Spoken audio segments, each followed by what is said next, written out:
Hi అండి అందరికీ భోగి పండగ శుభాకాంక్షలండి. భోగి స్నానాలైతే అయిపోయిన తర్వాత భోగి మంట దగ్గరికి వెళ్ళి దండం పెట్టుకొని ఆ పిడకలది ఉంటుంది కదండీ! అదైతే బొట్టు పెట్టుకున్నామనమాట.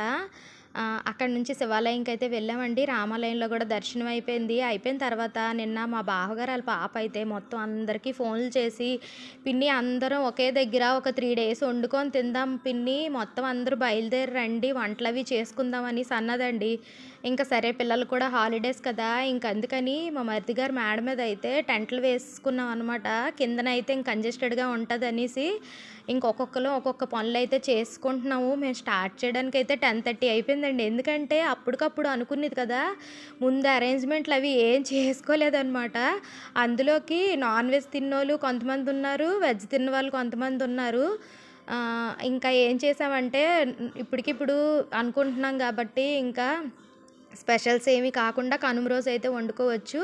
ఈరోజు సింపుల్‌గా ఏమైనా అయిపోయేవి చేసుకోవచ్చు అని చెప్పి నాన్ వెజ్ తినే వాళ్ళకి చికెన్ కర్రీ, రసము, ఇంకా రైస్ పెట్టేసాము. మేము నాన్ వెజ్ తినలేని వాళ్ళ కోసం అయితే పప్పు టమాటీ ఇంకా బంగాళదుంప ఫ్రై అయితే చేసుకుంటున్నామండి. మేము స్టార్ట్ చేసేటప్పటికే 10:30 అయిపోయిందండి. కాకపోతే మార్నింగు టిఫిన్‌లు తినడం కూడా లేట్ అయిపోయిందనమాట. టిఫిన్‌లు కూడా బయట నుండి తెప్పించుకొని తినేసాము.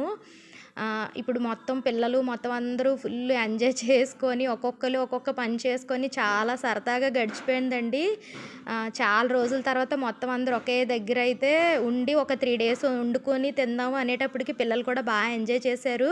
మొత్తం అన్నీ రెడీ అయిపోయాయండి. టేబుల్ మీద అయితే పెట్టేశారు. ఇదిగోండి పప్పు టమాటీ కర్రీ, అలాగే బంగాళదుంప ఫ్రై, ఇదేమో రసం అండి. ఇదేమో చికెన్ కర్రీ, అలాగే ఇంకా రైస్ కూడా పెట్టేసామనమాట. ఇప్పుడు తినడానికైతే మొత్తం అందరూ వచ్చేసారు. ముందు నాన్ వెజ్ తినే వాళ్ళకైతే పెట్టేసామండి. పెట్టి వడ్డించేస్తున్నాం అనమాట. మా ఆయన గారికి మా పెద్ద తోటికోడలైతే మొత్తం వడ్డిస్తుంది. పిల్లలు కూడా కూర్చుండిపోయారండి. మేము తినేటప్పటికైతే 2 అయిపోయిందండి. మొత్తం అందరం కూర్చొని తినేటప్పటికి స్టవ్వులు కూడా కొంచెం గాలి బాగా రావడం వల్ల స్టవ్వులు కొంచెం రాలేదనమాట. ముందు నుండి బాగా ప్రిపేర్ అయ్యి ఉండుంటే అన్ని అరేంజ్‌మెంట్లు చేసుకుందుం. అన్నీ తెల్లవారికి అప్పటికప్పుడు తెచ్చుకున్నాం అనమాట. 2 అయిపోయిందండి మొత్తం అందరం కూర్చొని తినేటప్పుడు. కానీ బాగా ఎంజాయ్ చేశారు. పిల్లలు కూడా చాలా సరదాగా చాలా ఫీల్ అయ్యారనమాట. ఇదిగోండి మా పెద్ద బావగారు యూట్యూబ్ ఛానల్‌కి వీడియో తీస్తున్నానని చెప్తే థమ్స్ అప్ చూపిస్తున్నారు. అందరికీ వడ్డించామండి. బాగా ఎంజాయ్ చేసాం. మీ ఇంట్లో కూడా మీరు ఇలాగే ఎంజాయ్ చేస్తారా?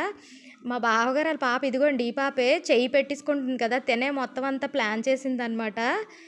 ఈ వీడియో మీకు ఎలా అనిపించిందండి? మీరు ఎంజాయ్ చేశారా? ఈ వీడియో మీకు నచ్చితే లైక్ చేయండి, షేర్ చేయండి, సబ్స్క్రైబ్ చేయండి. బాయ్.